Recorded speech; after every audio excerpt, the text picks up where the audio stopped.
సుప్రభాత సేవ సమయంలో భక్తుల్ని బంగారు వాకిలి ముందు నిలబెట్టి ఆ వాకిలికి తెర వేసేసి అలా కొంతసేపు ఉంచేస్తారు. ఆ సమయంలో తెర వెనకాల గర్భాలయంలో ఏం జరుగుతుంది అన్నది భక్తులకి ఉత్కంఠ కలిగించే విషయం. అక్కడ ఏం జరుగుతుంది అనంటే, నమస్కారం, మీ మాఊరి కథలకు స్వాగతం. తిరుమల కథలు 56వ ఎపిసోడ్కు సుస్వాగతం. సుప్రభాత సేవను విశ్వరూప సేవ అని కూడా అంటారు. తెల్లవారుజామున సుప్రభాత సేవ జరగడానికి ముందు గొల్లమిరాశిదారు వెళ్లి అర్చకులను లేపడం, తర్వాత జియంగారిని లేపడం, దివిటీలతో వారిని ఆలయానికి తీసుకురావడం సంప్రదాయం. ఆలయ అధికారులు పూర్వకాలంలో పారుపత్తేదారు, ఇప్పుడు ఆలయ పేష్కారు అంటే సహాయ కార్యనిర్వహణాధికారి ఈ సమయానికి ఆలయానికి రావాలి. అర్చకులు ముఖ్యంగా గుడికి రాకముందే స్నానాదులు ముగించి తమ కర్మానుష్ఠానం చేసిన తర్వాతే ఆలయానికి రావాలన్నది నియమం. అదే నియమం జియంగార్ల విషయంలో కూడా. ఎందుకంటే వీరిద్దరూ గర్భాలయంలోకి వెళ్లే అవసరం ఉంది. వారిలో అర్చకునికే స్వామివారిని ముట్టే అవకాశం ఉంటుంది. జియంగారు లేదా వారి తరపున ఏకాంగులకు గర్భాలయంలోకి వెళ్లే అధికారం ఉన్నా వారికి స్వామివారిని తాకే హక్కు లేదు. ఆలయ అధికారులు కావాల్సిన దిట్టం అంటే పూజకు కావాల్సిన సరంజామా లెక్క ప్రకారం ఇచ్చారా లేదా, దాని నాణ్యత ఉండాల్సిన రీతిగా ఉందా లేదా అన్నది చూడాల్సిన బాధ్యత జియంగారిది. ఆ పూజా ద్రవ్యాలను తమ చేతుల మీదుగా అర్చకులకు అందజేయడం, అలా అందజేసిన వాటిని అర్చకులు సక్రమంగా వాడుతున్నారా లేదా చూడటం కూడా వారి బాధ్యతే.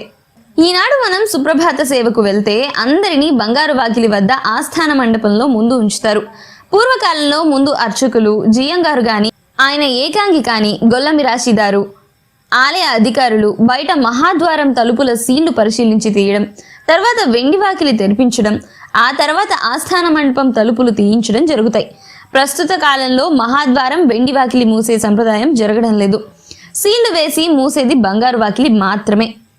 వేద పండితులు, ఇతర ఆలయ అధికారులు, భద్రతా సిబ్బంది వారి వారి స్థానాలలో చేరిన తర్వాత సుప్రభాత సేవాదారులను గుడి లోపలికి ప్రవేశింపజేస్తారు. అప్పటికే వేద పండితులు, అన్నమయ్య వారసులు, అర్చకులు బంగారు వాకిలి దగ్గర చేరి ఉంటారు. తాళాలతో గొల్ల సిద్ధంగా ఉంటాడు. అలా భక్తులు గుమిగూడిన తర్వాత అందరి సమక్షంలో రాత్రి వేసిన సీళ్లను పరిశీలించి తాళాలతో ఆలయం తలుపులు తీసి లోనికి అర్చకులు, జియంగార్లు గొల్ల పెడతారు. పూర్వకాలంలో భక్తులను, వేద పండితులను కూడా లోపలికి పంపేవారట. కొన్ని శతాబ్దాల క్రితం ఇలా పంపడం ఆపేశారు. అన్నమయ్య వంశస్థులు లోపలికి వెళ్లి పాటలు పాడుతుంటే, నృత్యం చేసేవారు నృత్యం, వేదం చదివేవారు వేదం చదువుతుంటే స్వామివారికి మేల్కొల్పు జరిగేదట.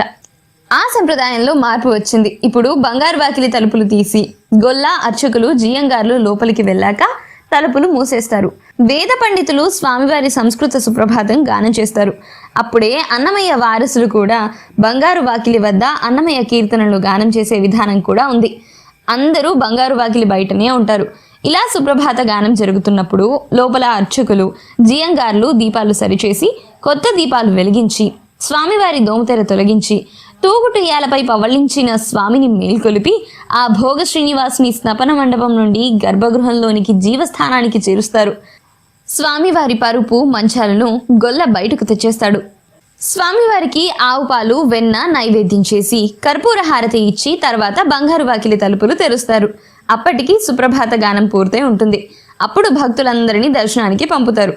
ఇక్కడ జరిగేవి 2 సేవలు. మొదటిది మేల్కొల్పు సేవ, రెండవది విశ్వరూప సేవ. ఈ విశ్వరూప సేవ బ్రహ్మదేవుడు రాత్రి సమయంలో స్వామిని అర్చించి వెళ్లిన తర్వాత భక్తులు చేసే దర్శన సేవ. అప్పుడు ఇచ్చే తీర్థం బ్రహ్మ చేసిన స్వామివారి పాదోదక అభిషేక తీర్థం. కొంతకాలం క్రితం వరకు ఇలా ఉదయం ఈ దర్శనానికి వచ్చే భక్తులకు స్వామివారి తీర్థం, చందనం కొంచెం ఇచ్చే సంప్రదాయం ఉండేది. రాత్రి ఏకాంత సేవకు ముందు ఒక గంధం ముద్ద భోగ శ్రీనివాసుని వక్షస్థలంలోనూ, కొంచెం గంధం ధ్రువబేరం పైన ఉన్న అమ్మవారి పైన పెడతారు. ఇంకొంచెం గంధం పూజా ద్రవ్యాలతో పాటు ఒక పల్లెంలోనూ 5 బంగారు పాత్రలలో శుద్ధమైన నీరు బ్రహ్మదేవుడు అర్చించడానికి వీలుగా ఉంచుతారు. ఇవి కాక స్వామివారి పాదాలపై బంగారు తొడుగులు తీసి 2 పాదాలపై 2 గంధం ముద్దలు ఉంచి వాటిపై చిన్న పాద వస్త్రాలు ఉంచుతారు. విశ్వరూప దర్శనానికి వచ్చిన భక్తులకు ఈ రాత్రి బ్రహ్మదేవుడు నివేదించిన గంధం కొంచెం కొంచెం ఇచ్చి స్వామివారి పాద వస్త్రాలను కంటికి అద్దుకోవడానికి ఇచ్చేవారు. ఇప్పుడు చాలా అరుదుగా పెద్ద విఐపీలు వస్తే ఇస్తారేమో కానీ అందరికీ ఇచ్చే అవకాశం అయితే లేదు. మనకు దొరికిన చారిత్రక ఆధారాలను బట్టి చూస్తే ఈ సుప్రభాత సేవా పద్ధతి ప్రాచీన కాలం నుండి ఉన్నట్లుగా అనిపించడం లేదు. 15వ శతాబ్దం మధ్యలో మొదలైనట్లు తెలుస్తోంది. ఇప్పుడు గానం చేస్తున్న సుప్రభాతం రచించిన ప్రతివాది భయంకర అన్నన్ అనే ఆయన దీనిని 14వ శతాబ్దం చివరిలో గాని 15వ శతాబ్దం మొదట్లో గాని రచించినట్లు తెలుస్తోంది. అన్నమయ్య కాలంలో అన్నమయ్య స్వామివారి ముందు సుప్రభాత సమయంలో ఏకాంత సమయంలో గానం చేసేవాడని చెప్పొచ్చు. ఈ 15వ శతాబ్దానికి ముందు కాలంలో సుప్రభాత సేవ ఎలా జరిగేదో తెలిపే ఆధారాలు కనబడటం లేదు. సుప్రభాతం 15వ శతాబ్దంలో రచించి గానం చేయడానికి ముందు వేదపారాయణం జరిగేదేమో అనుకుందామంటే వీరప్రతాపదేవరాయ మహారాయలు క్రీస్తు శకం 1430లోనే అది వరకు ఉండి తర్వాత కాలంలో ఆగిపోయిన వేదపారాయణకి మళ్ళీ ఏర్పాటు చేశాడు. దానికి దేవదేయంగా శ్రీనివాస మంగాపురం అంటే ఇప్పుడు కళ్యాణ వెంకటేశ్వర స్వామి ఆలయం ఉన్న చంద్రగిరి దగ్గర ఊరులోని సగం ఆదాయాన్ని నెలకు 2 వేద పండితుల లెక్కన 12 నెలలు పారాయణానికి గాను చేశాడు. శ్రీరంగంలోని శ్రీరంగనాథుల విగ్రహాలు ముస్లిం దండయాత్ర కాలంలో తిరుమల ఆలయంలో ఉన్న సమయంలో శ్రీరంగనాథునికి తిరుపల్లి ఎల్లుచ్చి అంటే స్వామివారిని పొగుడుతూ పాడే సంప్రదాయం ఉండాలి. దాన్ని చూసి తర్వాత కాలంలో శ్రీనివాసునికి ఈ సుప్రభాతం సంస్కృతంలో రాయించే ఏర్పాట్లు జరిగి ఉండాలి.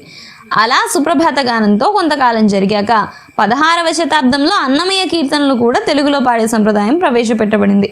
ఆ పద్ధతే ఇప్పటికీ కొనసాగుతుంది. మొత్తానికి ఇదండి తెర వెనకాల జరిగే కథంగం. తిరుమల తిరుపతి దేవస్థానాలకు సంబంధించిన మరిన్ని ఆసక్తికరమైన విశేషాలు తెలుసుకోవాలంటే మాత్రం తక్షణమే హిందూ స్మౌరికథలు ఛానల్ ని సబ్స్క్రైబ్ చేసుకుని పక్కనే ఉన్న బెల్ ఐకాన్ పై క్లిక్ చేసి ఈ వీడియో నచ్చితే లైక్ చేసి షేర్ చేసి మీ అభిప్రాయాన్ని తప్పకుండా కమెంట్ చేయండి. అన్నట్టు తిరుమల తిరుపతి దేవస్థానాలకు సంబంధించిన మరో ఆసక్తికరమైన కథనంతో వచ్చే వారం మళ్ళీ మీ ముందుకు వచ్చేస్తాను. అంతవరకు సెలవు మరి.